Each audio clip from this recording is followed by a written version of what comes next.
Sinjuri nsemmilkom nilqakom għal programm ieħor ta' Flusek.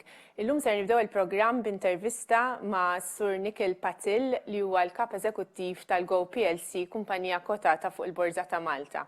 Fit-tieni parti tal-programm mbagħad ħanitkellmu fuq is-suq tal-bonds ma' mistieden ieħor tagħna Colin Vella. Ħanibdew billi nagħmlu kollegament virtwali ma' Sur Nikhil Patil, il-kap eżekuttiv tal-Go PLC. Nikhil, welcome to Flusek. Good afternoon. Thank you for having me over. Thank you for accepting our invitation. Basically, Go have recently announced their financial results for 2020, and it was a relatively good year despite the pandemic. In fact, the company reported a profit before tax of just under 21 million and a dividend of 16 cents per share. But before talking about the financial results, can you give us some information on Go's business model? Absolutely. I think really our business model is quite simple. We connect our customers to what matters to them most in the most seamless, hassle-free manner. We connect them to their workplace, to their loved ones, to entertainment, among other things. Increasingly, we are also connecting machines to other machines via IoT. And for this, our customers pay us a monthly fee. It's very similar to a Netflix model. But in order to deliver that seamless experience, we have to make long-term investments in digital infrastructure like fiber to the home, submarine cables, 5G. Okay. About Digital Malta, because Go talks a lot about a Digital Malta. How is Go helping Malta in this regard? Thank you for asking that. We all know that digital technologies are really reshaping the way we work, rest, play, and interact with the world around us. It's becoming a fundamental enabler of our lives, and it's current to the future well-being of Malta and its people. But we think not everybody benefits from this digital revolution. Having access to the skills and digital jobs to a certain extent is key to good life in today's world. So for us, we believe our purpose is to drive a digital Malta where no one is left behind.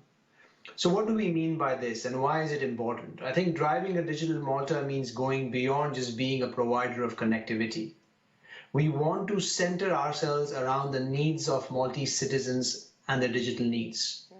No one left behind really means that we'll challenge them and challenge ourselves to find ways to get everyone online, build digital skills so that people can do more with what matters to them.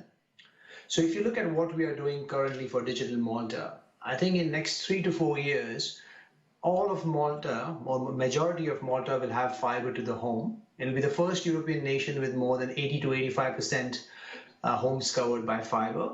We are investing heavily into 5G. Last but not least, we are also changing the connectivity map of Malta. We are laying out a third submarine cable, which is directly going to connect Malta to France and to China. But we don't want to stop there. We want to go beyond that. I think our ambition is that we create an environment where people have more and more digital skills. And today, if you look at Go, Go is one of the largest digital companies employing more than 200 individuals in the digital sector. We want to expand that. And last but not least, we don't want to just stop at skills. We want to create an ecosystem of digital jobs. Hence, we launched Go Ventures, which looks at investing in startups in the digital sector, so that when people have the skills, there will be jobs ready in the digital sector. And that's how we are driving a Digital Malta. It is very obvious that Go focuses a lot on the customer experience. How is this improving? So one of our key values is obsess over our customers. On average, a customer stays with us for at least 8 to 10 years. Many of our customers have been there for much longer. But once a customer leaves us, they stay away from us for equally the same amount of time. So customer experience is a key differentiator. And we have made amazing improvements in all 3 stages of a customer life cycle. So phase 1, when a customer buys our product. Today, you can buy all our products online from the comfort of your home or offices. We are so confident about the quality of our products that we offer you a 30-day try and buy guarantee. No questions asked. You can try our product free of charge and give it back if you don't like it. Once you have bought the product, we focus on how the customer experiences the product. Providing high-speed connectivity through fiber to the home, 5G, is important. But we have to go beyond that because depending on the structure of your house, you might experience that connectivity differently. So for example, there's developed a product called Smart Wi-Fi, which provides seamless, hassle-free connectivity throughout the house, and we offer it at a very low price. Last but not least is the phase three. What do we do when things go wrong? And things do go wrong. We have invested more than 15 million in incredible digital infrastructure customers to interact with us. Today, roughly 66% of our customers use our Go app or communicate through us via WhatsApp and mobile. Which essentially means that the time they spend without connectivity and the time they spend interacting with us to solve problems has been drastically reduced. But it's not just about technology, it's also about culture. What I like to say is that we don't have 80 people in the contact center. We have about more than 800 employees, and all of them are customer representatives. Today, you'll often see Go employees, including myself, on social media, helping our customers whenever there's a problem. So that's the cultural part, which is driving the biggest change in customer service at Go. Very good. Can you share with us the highlights of the group for 2020? Absolutely. Look, 2020 was a difficult year, if not for Malta, for the entire world. And I think what got us through 2020 was our purpose and our values. I think the purpose was the glue, which made us realize that we are not just providing connectivity, but we are driving a digital Malta where no one is left behind. And we really showcased our purpose and values through the year. We gave free television to entire Malta, whether you were our customers or not. So during the first lockdown, you had state-of-the-art entertainment. We provided free data to all frontliners, including police, medical staff, so that they could be connected to their loved ones and to each other. We continuously made sure that while doing that, we are also mitigating the financial impact on our business so that our shareholders are getting appropriate returns. And most importantly, we did all that while protecting our employees and making that a #1 priority. We continued to invest in Digital Malta. We rolled out another 25,000 homes on fiber to the home. So today, roughly half of the island has fiber to the home, and in the next 3 to 4 years, we'll complete that. We welcomed around 5,000 broadband subscribers and 9,000 mobile subscribers in Malta. We also today serve around 80,000 broadband subscribers in Cyprus, making us the second largest broadband operator in Cyprus.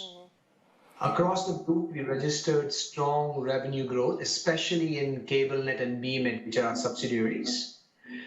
We actually helped Malta again put a new flag in the financial services sector by launching the first ever successful bond for a Cypriot company for 40 million in the local stock exchange.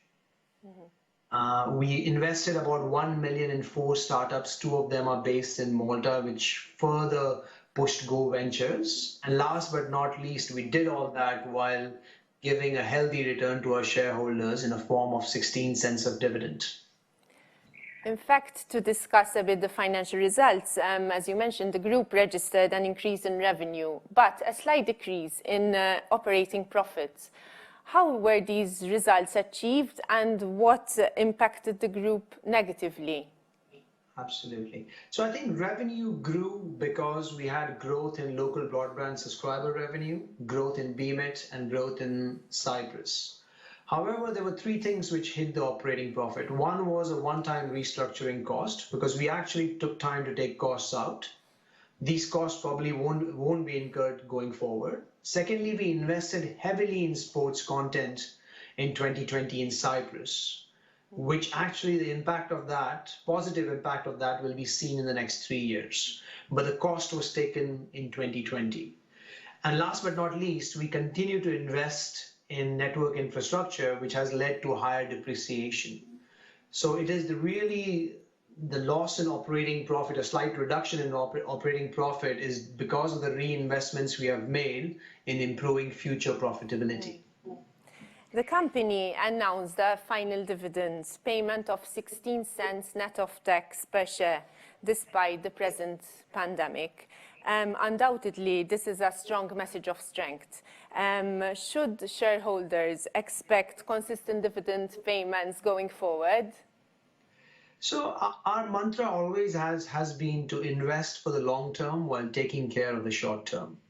I've been here for 3 years now as CEO of Go, and during that time, we have delivered around more than 8 million of cash returns through dividends, while investing more than 100 million in network and digital infrastructure. Now, when you think about it, our market capitalization is around 330 million. So we have kind of returned around 25% of our market cap back to shareholders. I consider that very remarkable. I think we will continue to practice our mantra and strike a right balance between investing long-term and paying dividends. Nikhil, your outlook for 2021 and beyond?